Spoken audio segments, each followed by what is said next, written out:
देखकर बताना इस पूरी तस्वीर में अभी आप इसमें किस जगह हो। नोएडा वालों, इस अभी पूरी तस्वीर में अभी आप यहाँ किस जगह हो अपने परिवार में? सबसे ऊपर,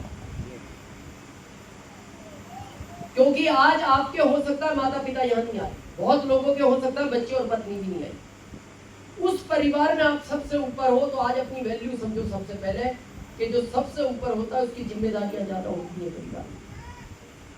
रिश्तेदारी को भी इसी संभालना है, घर भी इसको ही बनवाना है, बच्चों को पढ़ाना भी इसको ही है, शादियां भी इसको ही करनी है, माता पिता की जितनी भी बीमारियों के खर्च है वो सब इसको देखना है।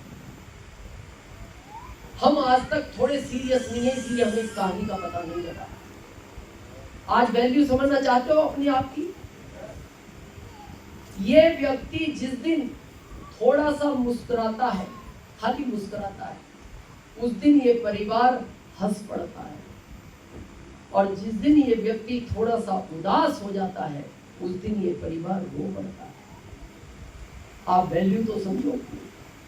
जिस दिन ये सुबह किसी से बात ना करे,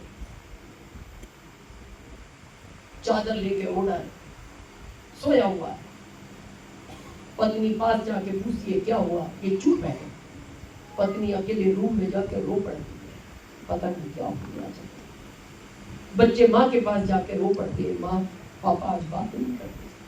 माता पिता अकेले में बैठ के रो पड़ते हैं, सुबह उठते ही चरण स्पर्श करने आता था, आज तो पैर भी छूने नहीं आया, इसका मतलब कुछ ना कुछ तो तकलीफ है।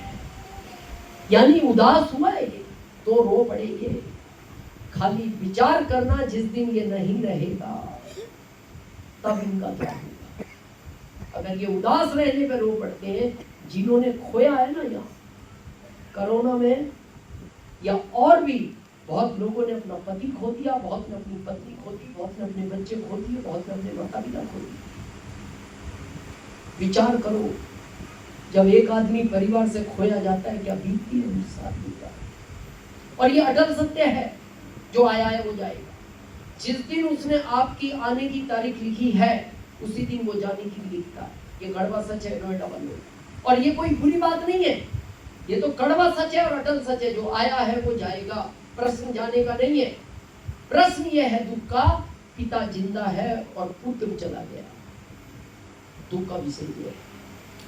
और ये कभी दुश्मन को भी ऐसी घटना ना, हे भगवान, जिस दिन पिता के सामने बेटा चला जाता है ना, उस दिन समझना वो पिता खत्म ही हो जाता है, केवल उसकी बॉडी बचती है, अंदर कुछ नहीं बचता उसके। हमारे यहाँ क्या प्रथा है, बेटा आखिरी टाइम पे पिता को बदला देता है, और देना चाहिए, देगा, और सदियों से देता है यार, देना भी चाहिए। ये दुख का विषय नहीं है कि बेटे ने पिता को बदला दिया, दुख का विषय ये है पिता बेटे को गंदा देता है। और आज भारत में ये ज्यादा है, भारत में बेटे पिता को ज्यादा गंदा नहीं देते, भारत में पिता बेटों को ज्यादा गंदा देते। और इसका लॉजिक है, इसको समझो, आ जाओ। लॉजिक क्या है? कभी आपने नहीं सुना होगा, एक ट्रेन पटरी से उतरी, 5 किलोमीटर खेत में चली, एक गांव में गई, घर में 5 लोग सो रहे थे, उनको मार दिया। ये कभी नहीं सुना। तो घर में यही तो सो रहे, आज नहीं आए ना ये सब घर में, ये सुरक्षित है भाई। आपने यही तो सुना है, हाईवे पे एक ट्रक ने एक कार को उड़ा दिया। ये कोई सुना है कि ट्रक हाईवे से उतरा, 10 किलोमीटर खेत में चला, गांव में जाके उसने 5 लोगों को मार दिया। यानी दौड़ तो यही रहा है। और बहुत लोग पता है क्या बोलते हैं ओवर कॉन्फिडेंस में, मैं अपनी गाड़ी ठीक चलाता हूँ। अरे आप तो ठीक चला रहे हो, सामने वाले की क्या गारंटी है? वो ट्रक किस तरह चला रहा है? आप बाइक पे जा रहे हो, वो कार कैसे ला रहा है? इसीलिए हमारे भारत में कहा जाता है एक्सीडेंट दोनों लोगों की गलती से नहीं होता, एक आदमी की गलती से होता है जाता है। कई हजार लोग, आंकड़ा सुन के कांप उठोगे, कई हजार लोग डेली ये मुखिया घर से निकलते हैं और अपने परिवार से मिलकर निकलते हैं और बोल कर जाते हैं मैं रात को 8 बजे घर आ जाऊंगा, लेकिन पता लगता है कि अपने हाथ पैरों पर चलकर गए थे, इनको किसी कपड़े में बांध के लाया गया है। कई हजार लोग डेली डेली डेली। धन्यवाद दो उसको, हम नहीं दे पाते। लेकिन हो तो सकते थे, हो तो सकते थे। बहुत लोग हमसे बोलते हैं दिनेश जी आप जॉब का बहुत विरोध करते हो। हम विरोध नहीं करते, हम एक प्रश्न पूछना चाहते हैं आपसे भी, क्योंकि लाठी सर अच्छे जॉब में है, अभी प्रमोशन हुआ है। आईएएस बन जाओ आप, बच्चे को बना दो, 3 लाख आपकी सैलरी है, आईएएस बन गए आप, आपको सिक्योरिटी गार्ड मिलेगा, आपको बत्ती मिलेगी, गवर्नमेंट की कार मिलेगी, पत्नी को भी सिक्योरिटी मिलेगी, सब अच्छी व्यवस्था है। लेकिन ये पटाखा एक दिन तो फूटेगा, और फूटेगा इसी का पहले। क्यों? अभी जब ये सुना था आपने कुछ दिन पहले, जब हमारे बॉर्डर पे हालात बिगड़ गए थे, तो कहा जाता है 30 लाख लोग टेंशन में थे। वो 10 लाख जवान ही नहीं, उनका परिवार टेंशन में था किस समय क्या हो जाएगा। और आप कभी भी सुनते यही हो कि आज बॉर्डर पे 7 जवान शहीद हो गए, तो पिता तो गांव में है, यही तो शहीद हुआ, पिता तो गांव में। प्रश्न ये है, ये आईएएस इस दुनिया से चला गया, जाना है या अटल सत्य, चला गया, ठीक है, ये पद खाली हो गया, नोएडा वालों पद खाली हो गया, इस परिवार में से इस पद पे किसको बैठाया जाएगा? क्यों नहीं? फिर किस बात का सीना चौड़ा करके घूम रहे हैं भारत में? मेरे पास इतनी डिग्रियां हैं, मैं एसडीएम हूं, मैं आईएएस हूं, मैं इंजीनियर हूं, मैं प्रोफेसर हूं। क्यों नहीं? 18 घंटे पढ़ता था ये बच्चा, 18 घंटे, 6 नंबर का चश्मा लग गया इसकी आंख पर, क्यों नहीं बैठाया जाएगा? चलो नहीं बैठाया जाएगा, ज्ञान नहीं है किसी को, ठीक है ज्ञान नहीं है, लेकिन जब ये आईएएस था 10,000 पर मंथ स्कूल बच्चों का खर्च था, 30,000 माता पिता का मेडिकल का खर्च था, बीपी शुगर हार्ट के पेशेंट है ये 3 लाख रुपए तो दोगे ना अब इस परिवार को, क्यों नहीं दोगे? अगर इस बच्चे को पहले दिन ये पता लग जाता ना, मैं अपने पिता से पहले इस दुनिया से चला जाऊंगा, और बाद में मेरे माता पिता दवाई के लिए तड़प तड़प के मर जाएंगे, ये बच्चा स्कूल भी नहीं जाता और जॉब भी नहीं करता, ये अपने माता पिता को छोड़ता भी नहीं। अगर इसको ये पहले दिन पता हो, इसको नहीं पता था बाद में मेरे घर के क्या हालात बिगड़ेंगे, अगर इसको ये पता होता बाद में तो मेरे माता पिता तड़प तड़प के वैसे भी मर जाएंगे जब दवाइयां नहीं मिलेगी, क्योंकि पैसा तो आएगा नहीं। क्यों कर रहे हैं हम सवाल सीएम? क्यों? ये गर्व का विषय है इस अभियान का, ये दुख का विषय है लेकिन सीखने का विषय है। हमारे इस अभियान में एक लेवल होता है सफाया, जहां एवरेज इनकम होती है 10 लाख पर मंथ, ये सारे सीनियर जानते हैं हमारे। छत्तीसगढ़, रायपुर, जिन्होंने छत्तीसगढ़ में पहला बीज आरसीएम का बोया, स्वर्गीय श्री रत्नेश जी जैन, ये सारे सीनियर जानते हैं। अभी वो इस दुनिया में नहीं है। उम्र कितनी थी? 43 साल। देखो यही केस है, सेम देखना पिक्चर, उम्र 43 साल, पत्नी की 40 साल, बेटी 11 साल की, बेटा 5 साल का, माताजी 75 साल की, बाबूजी 80 साल के। जिनको जाना चाहिए था इस परिवार में, इनका जाने का टाइम था, ये है। और जिस बच्चे को और 40 साल जीना चाहिए था वो बच्चा चला गया। और घटना कोई एक्सीडेंट की नहीं है। ये जो लोग बोलते हैं ना घटना तभी घटेगी, वो तो उसने लिख रखा है आने की तारीख और जाने की। ये जैन समाज से थे, इनके धर्म गुरु आ रहे थे, और ये कॉलोनी के कम से कम 150 से 200 लोग एक ही जगह खड़े थे, इंतजार कर रहे थे। उधर से बाइक पे छोटे बच्चे आ रहे थे, बाइक तेज थी, भीड़ देख के घबरा गए, उनसे गलती से अगला ब्रेक लग गया, बाइक स्लिप हो गई और वो बाइक भीड़ में घुस गई। कई लोगों को टकराई, लगभग 12-13 को गिर गए लोग, 10 लोग खड़े हो गए, 2 लोग बेहोश हो गए, जिसमें एक स्वर्गीय श्री रत्नेश जैन साहब थे। इन दोनों को हॉस्पिटल ले जाया गया। 12 घंटे बाद पहले आदमी को भी होश आएगा, वो भी घर आ गया, इनको होश नहीं आया। डॉक्टर ने कहा ऑपरेट करना पड़ेगा, ऑपरेट किया, और अगले 12 घंटे बाद डॉक्टर ने कहा हम इनको नहीं बचा पाए। कितने लोगों ने उनको यहाँ कभी मीटिंग में लाइव सुना? यहाँ कभी आए वो? आपको पता है वो क्यों नहीं आए? वो सफायर अपने बच्चे के जन्म के पहले बने, दुनिया में ज्यादातर बच्चे पता क्या होते हैं, पिता अगर कहीं बाहर नौकरी कर रहा है, 3 महीने बाद आए, बच्चा माँ के साथ रह सकता है, लेकिन माँ बाहर चली जाए 3 महीने बच्चा पिता के साथ नहीं रह सकता। लेकिन ये पहला ऐसा बच्चा है जो माँ के साथ नहीं रहता था, ये पिता के साथ ही रहता था। ये माँ भले माँ 10 दिन ना मिले, इसको फर्क नहीं पड़ता था, लेकिन पिता अगर इसको 10 घंटे ना मिले, ये रो पड़ता था बचपन से। इसलिए वो बाहर ज्यादा फिर नहीं गए, छत्तीसगढ़ के बाहर नहीं निकले वो इस जन्म के बाद। आप सबको पता है स्वर्गीय श्री रत्नेश जैन जी नहीं है, इस परिवार को भी पता होगा। इस परिवार में एक व्यक्ति को अभी भी नहीं पता, वो है ये बच्चा। आज भी इस बच्चे को ये नहीं पता कि स्वर्गीय श्री रत्नेश जैन जी कहाँ है। और पता इसको क्यों नहीं बताया गया? ये प्यार इतना करता था उनको, कहीं ऐसा लगता था ये सूचना अगर इसको दे दी जाए ये सदमे में न चला जाए।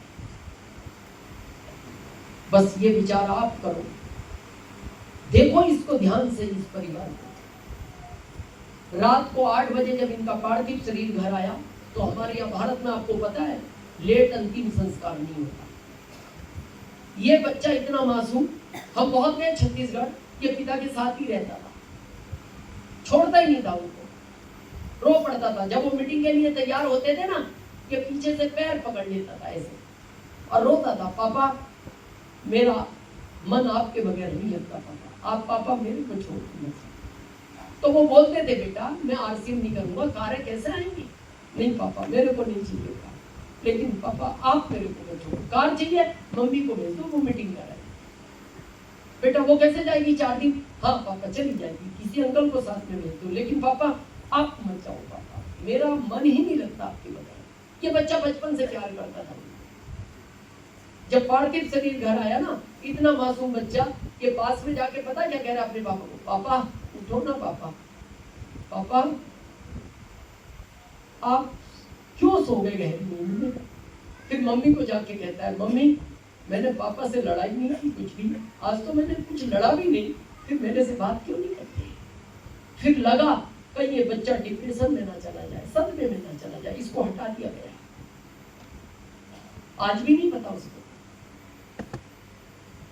आज भी वो दिन में 2 बार पूछता है माँ मेरे पापा कहाँ चले गए? बेटा आरसीएम करने गए। कहाँ गए हैं माँ? बेटा तुमने 5 साल नहीं जाने दिया, तो कंपनी ने जिम्मेदारी दी है दूर जाने की, तो माँ वापस कब आएंगे? जल्दी आएंगे बेटा। माँ जल्दी तो आप बार बार बोलती हो, लेकिन आते तो नहीं। जब आपको ट्रॉफी मिलती है ना, आपके घर में फोटो लगे हुए होते, उनके घर में फोटो लगे हुए, रॉयल्टी का, टेक्निकल का, रूबी, स्टार रूबी, सफायर। वो पूछता रहता था पहले मम्मी ये वाला सम्मान कब हुआ पापा का? बेटा रॉयल्टी बने थे। ये कब हुआ? टेक्निकल बने थे। ये कब हुआ? रूबी बने थे। ये कब हुआ? स्टार रूबी बने थे। ये कब हुआ? सफायर बने थे। और फिर आखिरी फोटो फिर लगा है। आज वो फिर पूछता है मां ये वाला सम्मान किस दिन मिला था पापा को? उस माँ में ये भी हिम्मत कहने की नहीं है आज कि बेटा ये आखिरी सम्मान है, इसके बाद तो इनको सम्मान भी नहीं मिलेगा। ये हिम्मत है। दिन में रोता है आज भी, मम्मी फोन पे तो बात कराओ मेरे पापा से, अब मम्मी अच्छा नहीं लगता। मम्मी या तो पापा को मेरे पास बुला दो, और मम्मी पापा नहीं आ सकते ना, तो फिर मेरे को पापा के पास भेज दो। इस लाइन को तो सुनो क्या कहता है वो, पापा अगर मेरे पास नहीं आ सकते तो मेरे को पापा के पास भेज दो, लेकिन माँ मैं बिना पापा के जिंदा नहीं रह सकता। किस उम्र में उसको बताया जाएगा ये तो नहीं पता, भगवान जानता है। 10 साल बाद बताया जाए, 12 साल बाद बताया जाए, जब उसमें क्षमता आएगी सुनने की, बेटा ये अटल सकते हैं ऐसा तब बताया जाएगा। एक दिन रात को रोता है माँ फोन पे तो बात करो। बेटा फोन नहीं लगता, कवरेज नहीं मिलता बेटा। तो अब पड़ोस में बात करते हुए तो सुनता है लोगों। तो एक दिन रो पड़ा, मम्मी कुछ कुछ ना कुछ आप झूठ तो बोलती हो मेरे से। क्यों बेटा, मैंने क्या झूठ? मम्मी तुम कहती हो पापा का फोन नहीं लगता, लोगों का फोन तो लगता है, लोग सब बात करते हैं अपने पापा से। मैंने पास के बच्चों को देखा, वो बात कर रहे थे। फिर माँ मेरे पापा का फोन, एक दिन बोलता है माँ, एक दिन में कोई भी आरसिन के अंकल मिलेंगे ना, मैं उनसे ये जरूर पूछूंगा कि मेरे पापा कहाँ चले गए जो मेरे पापा का फोन नहीं लगता। तो लगा कहीं कोई सच्चाई ना बता दे। तो एक दिन वो माँ बोलती है बेटा फोन लगता है, लेकिन जब तुम सो जाते हो ना रात में 2 बजे लगता है। एक दिन सोते हुए बोलता है माँ मेरा निवेदन है आपसे, आज रात में 2 बजे मेरे को उठा के बात कराना पापा से। मम्मी मैं बताऊं सच, मेरा पढ़ाई में भी मन नहीं लगता मम्मी, मैं स्कूल में बैठे बैठे बस ये देखता हूँ सबके पापा ले जाते हैं उनके बच्चों को, मेरे पापा नहीं जाते। मैं पढ़ने जाता हूँ लेकिन मेरा मन नहीं लगता। उठाओगी माँ रात में? हाँ बेटा रात में उठाऊंगी। किससे उठा कर बात करो? सुबह उठाओ, बोला माँ मैं स्कूल नहीं जाऊँ। क्यों बेटा? माँ तुमने बात नहीं कराई मेरे पापा से। बेटा मैंने उठाया था सुबह, तुम उठे नहीं, तुम गहरी नींद में थे। माँ नहीं उठाता ना तो तुम पानी की बाल्टी मेरे ऊपर डाल देती, तब तो उठता था, तब तो उठता। माँ बात कराओ माँ, नहीं मैं अब नहीं जी सकता। ये पोजीशन है उस बच्चे की। अभी पिछली बार एनिवर्सरी में आया था, यहाँ कई सीनियर जानते हैं, हमारे पास आया, हमसे बहुत, हम छत्तीसगढ़ जाते थे, बहुत मिलता। हमारे पास आके पता क्या बोलता है, दिनेश अंकल एक बात बताओगे? मैंने पूछो बेटा।